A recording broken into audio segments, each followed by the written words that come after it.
নমস্কার বন্ধুরা, আমি সোমা। ফ্লেভারস অফ এজি কিচেনের আরও একটা নতুন ভিডিওতে তোমাদের সবাইকে স্বাগত। চলো দেখে নেওয়া যাক আমার আজকের এই রেসিপিটা। আজ আবারও একটা মাছের রেসিপি নিয়ে হাজির হয়ে গেছি। আজ তোমাদের সাথে একটা রুই মাছের রেসিপি শেয়ার করব। রুই মাছের রেসিপি কিন্তু আমরা বাড়িতে প্রায় প্রত্যেক দিনই নানান রকমভাবে বানিয়ে থাকি, কখনো ঝোল বা কখনো ঝাল।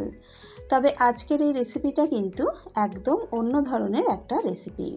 এই রেসিপিটা কিন্তু তোমরা অবশ্যই একবার বাড়িতে ট্রাই করে দেখতে পারো। দুপুরের গরম গরম ভাতের সাথে এই মাছের রেসিপিটা খেতে কিন্তু অসাধারণ লাগে। রেসিপিটা তৈরি করতে কিন্তু খুব বেশিক্ষণ সময় লাগে না। খুব সহজ একটা রেসিপি, বাড়িতে থাকা ঘরোয়া উপকরণ দিয়েই কিন্তু এই রেসিপিটা তৈরি করে নেওয়া যায়। তাহলে চলো দেখে নেওয়া যাক আমার আজকের এই রেসিপিটা। প্রথমেই একটা মশলা তৈরি করে নেব। একটা গ্রাইন্ডার জারের মধ্যে নিয়ে নিলাম 2 টেবিল চামচ কালো সর্ষে, আর দিয়ে দিলাম 1 টেবিল চামচ হলুদ সর্ষে। যেহেতু কালো সর্ষের ঝাঁঝটা বেশি, তাই কালো সর্ষেটা আমি এখানে বেশি ব্যবহার করেছি। তবে তোমরা যদি বেশি ঝাঁঝ পছন্দ না করো, সেক্ষেত্রে কালো সর্ষেটা কম করে হলুদ সর্ষেটা বাড়িয়ে দিতে পারো। দিয়ে দিলাম 2 চামচ গোটা ধনে আর 1 চামচ গোটা জিরে। জিরের পরিমাণটা একটু কম দিতে হবে। দিয়ে দিলাম 15 থেকে 20টা গোলমরিচ, হাফ ইঞ্চি আদা ছোট ছোট টুকরো করে কেটে দিয়ে দিলাম। এর সাথে দিয়ে দেব 10 থেকে 12 কোয়া রসুন। আমি এখানে রসুন 10-12 কোয়া ব্যবহার করেছি, তবে তোমরা কিন্তু নিজেদের স্বাদ মতন বাড়িয়ে বা কমিয়ে নিতে পারো। অল্প পরিমাণে জল দিয়ে দিলাম। এবার দিয়ে দিলাম হাফ চা চামচ নুন। যেহেতু সর্ষে বাটবো, সর্ষে বাটাতে একটু নুন দিয়ে বাটলে কিন্তু তেতো হয় না। আর দিয়ে দিলাম 2টো কাঁচা লঙ্কা। এবার একটা মিহি পেস্ট বানিয়ে নেব। এখানে আমি 500 গ্রাম রুই মাছ নিয়ে নিয়েছি। মাছটাকে ভালো করে ধুয়ে পরিষ্কার করে রেখেছি। মাছের মধ্যে দিয়ে দিলাম 1 চা চামচ নুন, 1 চা চামচ দিয়ে দেব হলুদের গুঁড়ো, আর দিয়ে দেব 1 চা চামচ লাল লঙ্কার গুঁড়ো।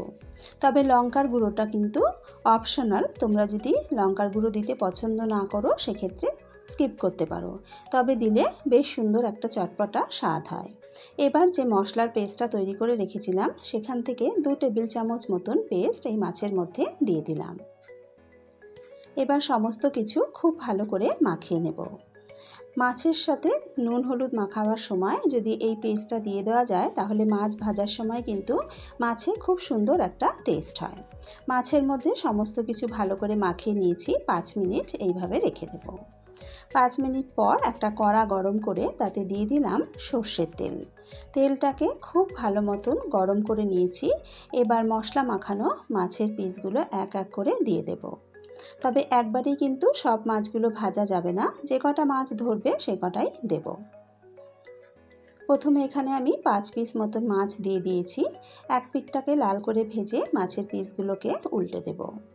যেহেতু এখানে মশলা মাখানো আছে, তাই মাছের পিসগুলো কিন্তু একটু মিডিয়াম আঁচে ভাজতে হবে, তা না হলে কিন্তু মশলাটা পুড়ে গিয়ে মাছগুলো কালো কালো হয়ে যাবে।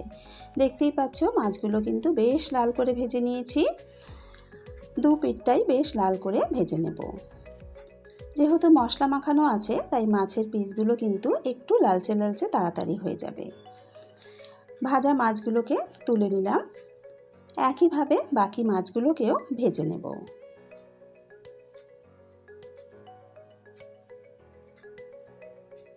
আমার চ্যানেলের যে সকল বন্ধুরা এখনও আমার চ্যানেলটাকে সাবস্ক্রাইব করোনি, তাদের কাছে অনুরোধ রইল, প্লিজ আমার চ্যানেলটা সাবস্ক্রাইব করে আমার পাশে থেকো। তার সাথে সাথে পাশে থাকা বেল আইকনটা প্রেস করে নিও, তাহলে আমি চ্যানেলে যখনই কোনো নতুন রেসিপি আপলোড করব, তার নোটিফিকেশান সবার আগে পৌঁছে যাবে তোমাদের কাছে। কড়াতে মাছ ভাজা যে তেলটা আছে, সেই তেলের মধ্যেই কিন্তু বাকি মাছের ঝালটা করে নেব। ফোড়নের জন্য দিয়ে দিলাম হাফ চা চামচ কালো জিরে। ফোড়নটাকে একটু নাড়াচাড়া করে ভেজে নিয়ে এর মধ্যে দিয়ে দিলাম টমেটো বাটা।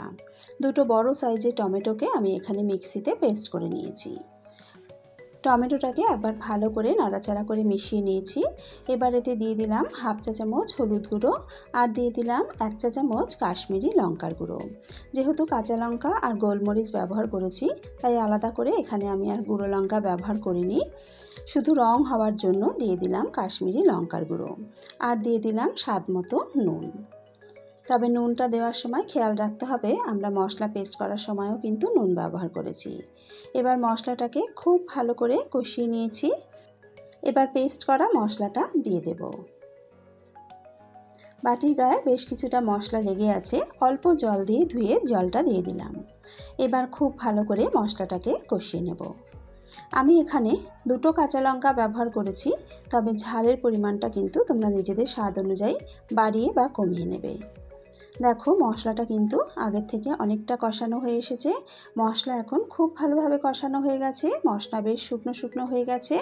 এবার এতে দিয়ে দেব পরিমাণ মতো জল। আমি এখানে 1.5 কাপ মতো জল দিয়ে দিলাম।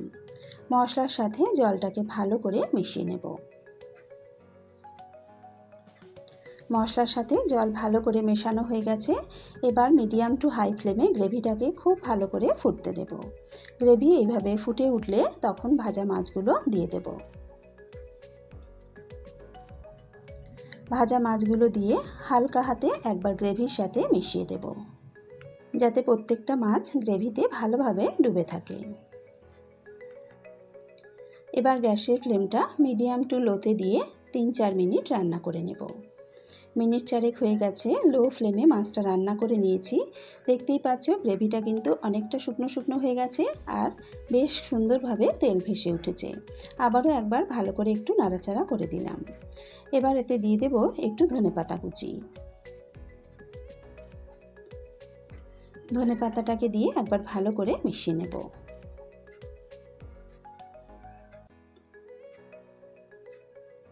আমাদের মাছের ঝাল কিন্তু প্রায় রেডি। নামানোর আগে ওপর থেকে দিয়ে দেব 2 টেবিল চামচ কাঁচা সর্ষের তেল। যে কোনো সর্ষে বাটা রান্নায় যদি একটু কাঁচা সর্ষের তেল দেওয়া যায় তাহলে তার স্বাদ আর গন্ধটা কিন্তু একদম অন্যরকম হয়ে যায়। সর্ষের তেলটা দিয়ে একবার ভালো করে মিশিয়ে নিলাম। এবার নামিয়ে গরম গরম ভাতের সাথে সার্ভ করে নেব। তৈরি হয়ে গেল রুই মাছের একদম নতুন ধরনের একটা রেসিপি। সম্পূর্ণ নতুনত্ব ধরনের এই রেসিপি দুপুরের গরম গরম সাদা ভাতের সাথে খেতে কিন্তু অসাধারণ লাগে। কত সহজে তৈরি করা হয়ে যায় দেখতেই পেলে। তৈরি করতে কিন্তু খুব বেশিক্ষণ সময় লাগে না, আর একদম ঘরে থাকা উপকরণ দিয়েই এই রেসিপিটা তৈরি হয়ে যায়। রোজকার একঘেয়ে মাছের ঝোল বা মাছের ঝালের পরিবর্তে এই রকমভাবে মাছ রান্না করলে কিন্তু গরম ভাতের সাথে খেতে ভীষণ ভালো লাগে। আশা করি আমার আজকের এই রেসিপিটা তোমাদের ভালো লেগেছে। যদি রেসিপিটা ভালো লেগে থাকে তাহলে অবশ্যই কিন্তু রেসিপিটা একবার বাড়িতে ট্রাই করো। আর বাড়িতে ট্রাই করলে খেতে কেমন হয় কমেন্টস করে আমাকে জানাতে কিন্তু ভুলো না। আজকের ভিডিও এখানেই শেষ করছি। আবারও হাজির হয়ে যাব একটা নতুন রেসিপির সাথে। সকলে ভালো থেকো, সুস্থ থেকো।